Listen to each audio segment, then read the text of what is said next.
함께 신앙 고백하시겠습니다. 전능하사 천지를 만드신 하나님 아버지를 내가 믿사오며 그 외아들 우리 주 예수 그리스도를 믿사오니 이는 성령으로 잉태하사 동정녀 마리아에게 나시고 본디오 빌라도에게 고난을 받으사 십자가에 못 박혀 죽으시고 장사한 지 사흘 만에 죽은 자 가운데서 다시 살아나시며 하늘에 오르사 전능하신 하나님 우편에 앉아 계시다가 저희로서 산 자와 죽은 자를 심판하러 오시리라.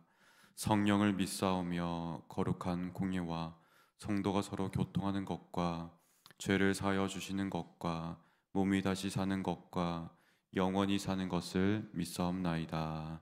아멘. 함께 435장 찬양하겠습니다. 435장입니다.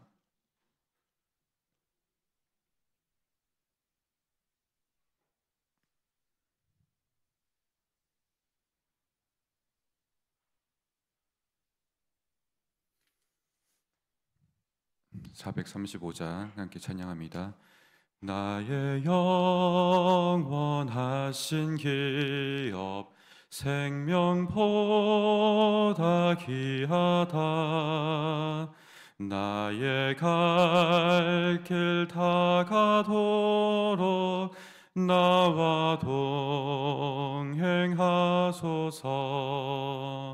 주께로 가까이 주께로 가오니 나의 갈 길 다가도록 나와 동행하소서. 세상 부귀한이람과 모든 명예 버리고 험한 길을 가는 동안 나와 동행하소서. 주께로 가까이 주께로 가오니 나의 갈 길 다가도록 나와 동행하소서. 어두운 골짝 지나가며 험한 바다 건너서 천국 문에 이르도록 나와 동행하소서.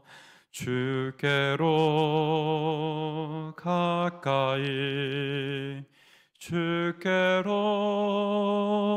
가오니 나의 갈 길 다가도록 나와 동행하소서. 아멘.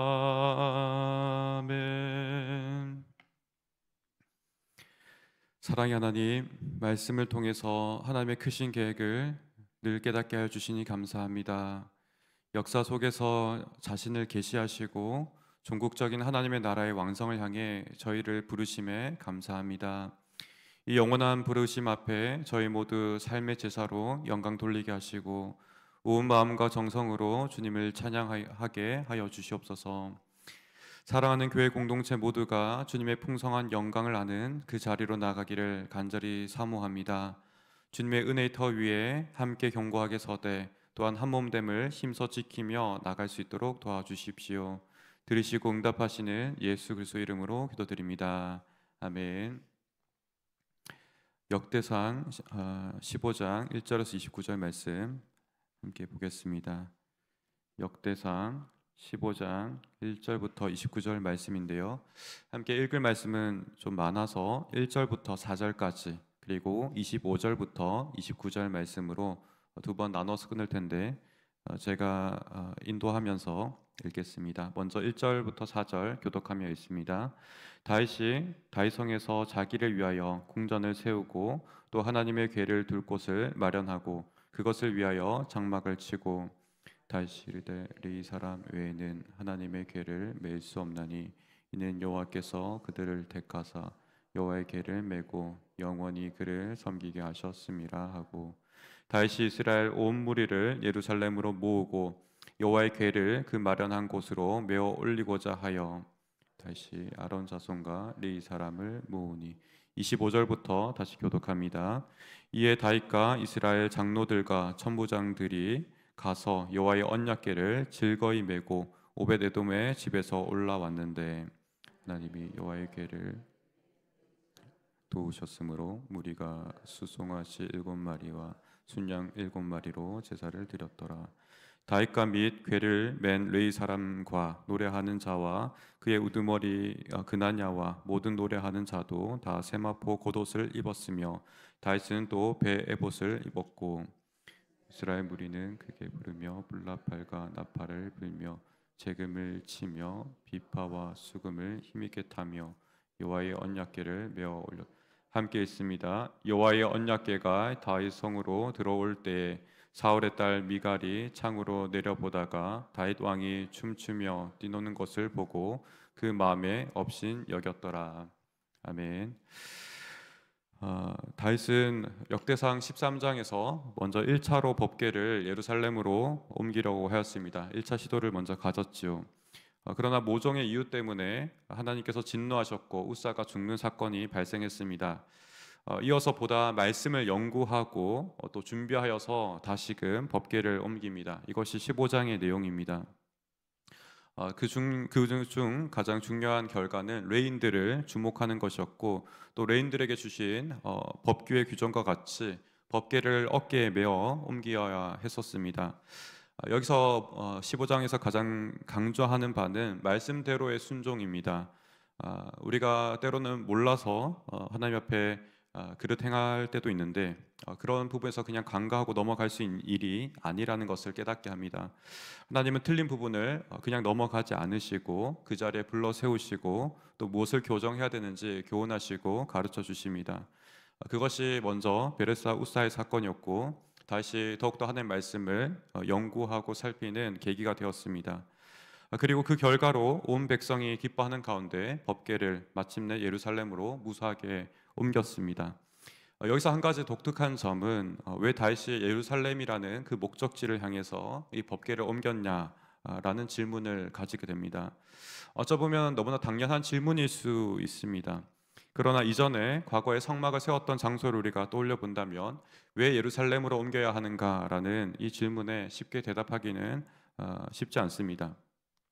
실로나 롭과 같은 장소가 먼저 성막의 장소였습니다. 이에 대해서 먼저 조금 논하자면 서사부터 엘리 제사장 시대까지는 실로가 바로 이 법궤가 있었던 장소고 성막이 있었던 장소였습니다. 제사와 또 법궤가 보관하는 그 장소가 일치되어서 한 장소에 있었습니다. 그러나 비극적이게도 엘리의 두 아들 홈리와 비나스가 범죄함으로 말미암아 이 법궤를 전쟁의 한 수단으로 이용하였고요. 그로 말미암아 하나님께서 법궤를 이방 블레셋에게 넘겨주시는 사건이 발생하였습니다. 그 이후로 사울 이후로 법궤가 스스로 이제 돌아왔지만 기럇 여아림으로 돌아왔지만 여전히 제사와 법궤가 보관하는 장소는 분리되었습니다. 법궤는 기럇 여아림에 계속해서 보관되었고 제사는 여러 장소가 있지만 사울 시대에는 대표적으로 노베 장소에서 제사를 드리게 되었습니다. 법궤가 보관한 그 장소와 제사가 이원화되어 있었습니다. 이러한 형편 가운데서 다윗은 다시금 예루살렘으로 이 제사와 법궤를 보관한 장소를 일원화합니다. 여기서 주목할 것은 그가 살고 있는 곳에 그가 살아가는 예루살렘 궁전에 이 법궤를 가져오는 것입니다. 왕궁 인접한 곳에 하나님의 장막을 세우고 또한 제사 또한 동일한 장소에 드리는 것처럼 여겨집니다. 그러나 이러한 시도는 이전에 여러 믿음의 조상들이 하지 않았던 것이 아니라 완전히 새로운 것이 아니라 아브라함과 야곱과 같은 믿음의 조상들이 이미 행해왔던 것입니다. 그들 또한 창세기 13장이나 33장의 말씀을 보게 되면 이미 그들이 정착했던 장소 가운데 제단을 쌓았기 때문입니다.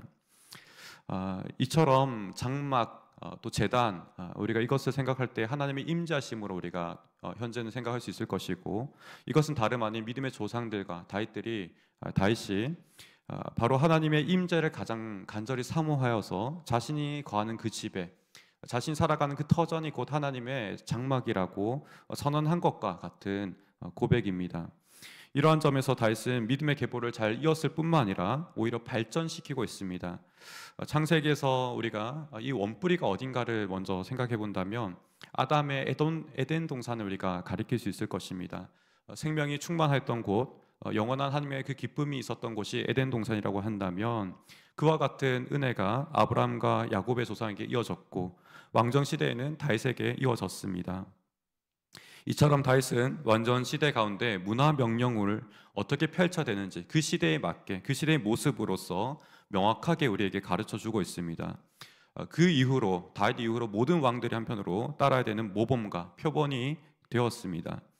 에덴 동산이 최초의 성전이라고 우리가 생각한다면 문화 명령은 온 세상을 그 에덴 동산과 같이 하나님의 생명으로 충만하게 채우라는 명령과 같았습니다.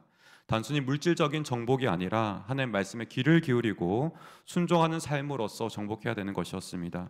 하나님과 함께 동행하며 함께 살아가는 삶으로서 정복하는 명령이 바로 문화 명령이었습니다. 이에 있어서 다윗은 왕으로서 그의 집을 예루살렘을 정하였고 이 예루살렘은 더 궁극적으로는 하나님의 집이어야만 했습니다. 하나님과 함께 살아가는 그 다윗에 있는 그 거처에 하나님이 가장 깊이 예배 받으셔야 하는 장소였습니다.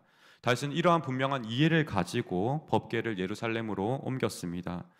이러한 점에서 다윗은 하나님과 진정으로 함께 살아가고 싶었던 왕이었습니다. 하나님의 주권을 뚜렷하게 인정하며 자신은 하나님 말씀대로 다스리는 대리 통치자로 그는 인식하였습니다. 이를 진심으로 또한 즐거워하였던 사람이 바로 다윗이었습니다. 그래서 저는 이 본문을 묵상하면서 계속해서 여러 차례 시편 23편 6절의 말씀이 되뇌어졌습니다. 제가 읽어드리겠습니다. 내 평생의 선하심과 인자하심이 반드시 나를 따르리니 내가 여호와의 집에 영원히 살리로다. 여호와의 집에 영원히 살리로다라는 이 다윗의 고백과 같이 그는 행하였고 그가 살고 있는 궁전 가운데 하나님의 장막이라 하나님의 거처라 선언하고 있는 것입니다.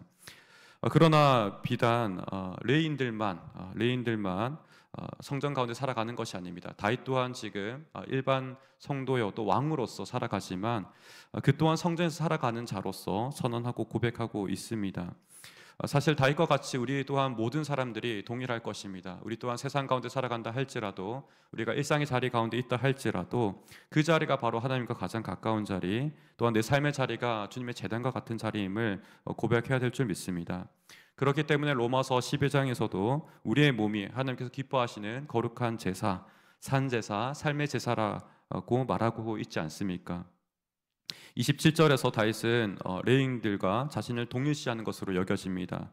레인들 또한 에봇 옷을 입었지만 그 또한 베옷으로 지은 에봇을 입으며 춤을 추며 법궤와 함께 입성하고 있습니다. 이러한 다윗을 평가한다면 그는 단순히 예배만을 정상화한 사람이 아니라 사울 통치 기간 가운데 방치되었던 또 이원화되었던 법궤와 또 제사를 그냥 정상한 것에만 그치는 것이 아니라 더욱더 발전시킨 사람이라고 할 수 있습니다. 그의 가장 중요한 업적은 다름 아닌 찬양의 도입과 발전입니다. 물론 모세 시대에도 찬양은 있었습니다.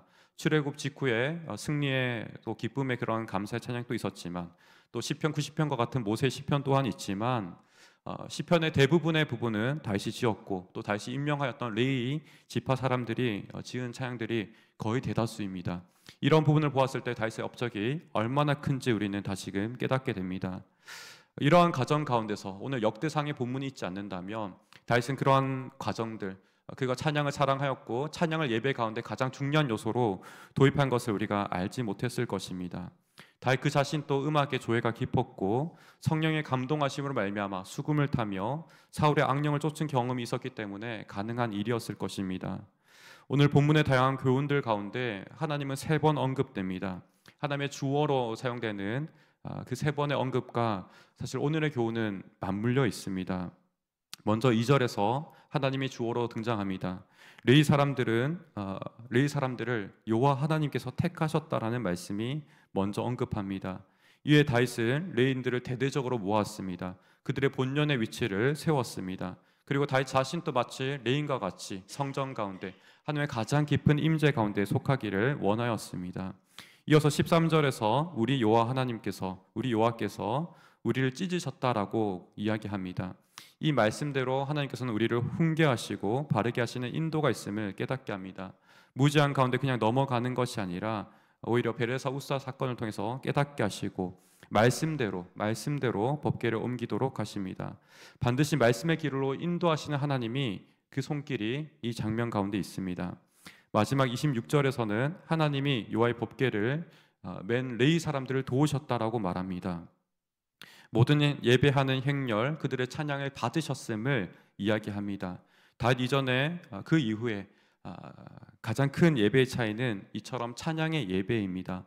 소와 양과 이런 제물로 드리는 제사 또한 중요하지만 진정으로 하나님께서 기뻐하시는 것은 이토록 친밀한 교제 가운데서 우리의 내면 가운데 하나님께 진정으로 감사와 기쁨을 올려드리는 이러한 찬양의 제사가 가장 귀한 제사임을 다시 한번 깨닫게 합니다. 그러한 가운데서 이 15장의 법궤를 옮기는 사건은 그냥 법궤만을 옮기는 단순한 사건이 아닙니다. 다윗 통치 아래 온 나라가 전심으로 하나님을 찾고 동행하기를 원하였고 또 마침내 그 말씀의 방식에 입각하여서 참된 예배를 드렸을 뿐만 아니라 더욱더 발전적으로 찬양의 예배를 정착시키고 도입한 기념적인 사건입니다. 이러한 관점 가운데 미갈의 관점은 얼마나 세속적인 관점입니까? 그녀의 영적인 상태는 곧 사울의 상태와 같습니다. 찬양하는 다윗을 보면서 그는 왕의 위엄만 바로 보았습니다. 하나님과 동행하고 하나님과 함께 살아가고자 원하는 그 다윗의 기쁨을 전혀 보지 못하고 있습니다. 오늘 이 말씀을 마주하면서 우리는 어떻게 살아가야 하겠습니까? 다윗이 그토록 염원하였던 좋으신 하나님, 참으로 선하시고 인자하신 그 하나님을 우리 또한 풍성하게 맛보아야 될 줄 믿습니다. 하나님 전에 영원히 살기를 원했던 그 마음처럼 우리 또한 주님을 간절히 사모하며 우리가 살아가는 모든 일상의 자리, 우리의 삶의 모든 창조가 있는 그 자리 가운데 하나님의 역사가 함께하기를 간절히 고대하고 나아가기를 원합니다. 그러할 때 어떻게 하나님께서 도우시겠습니까? 레위인들과 함께 하셨던 것처럼 하나님께서 함께 하시고 힘 주십니다. 그리하여서 마침내 하나님께서 목표하신 자리 가운데 안전히 도착하게 하시고 여호와의 전에 영원히 살아가게 하시는 그 은혜를 베푸실 줄 믿습니다. 이러한 은혜를 사모하며 나아가는 저와 여러분 되기를 간절히 소망합니다. 함께 말씀을 기억하며 우리 두 가정 위해서 먼저 기도하겠습니다. 송성미 권사님 가정 위해서 기도합니다. 하나님께서 기뻐하시는 가정, 하나님을 사랑하는 가정, 믿음으로 하나 되는 가정 되도록 우리 간절히 기도하겠습니다. 또한 이어서 안계순 권사님 가정 위해서 기도합니다. 유혜명 목사님 아드님의 그 교회 가운데 크게 교회 성장하고 또 계속해서 가정이 회정 아드님의 가정이 속히 교회로 나올 수 있도록 같이 힘써 기도하기 원합니다. 오늘 말씀을 기억하며 우리 환우분들의 회복과 속해 있는 목장, 전도회 또 하나님께서 함께 하시는 가정 또 나라 되기를 같이 기도하기 원합니다. 아울러서 담임 목사님 알제리 가운데 마지막 선교 일정 가운데 계실 텐데 하나님께서 모든 과정들 지키시고 무사하게 잘 마치셔서 귀국하는 가정 가운데서도 하나님께서 건강과 컨디션을 지켜주셔서 정말 온전한 상태로 돌아오실 수 있도록 우리 함께 힘써 기도하기 원합니다. 함께 기도하겠습니다.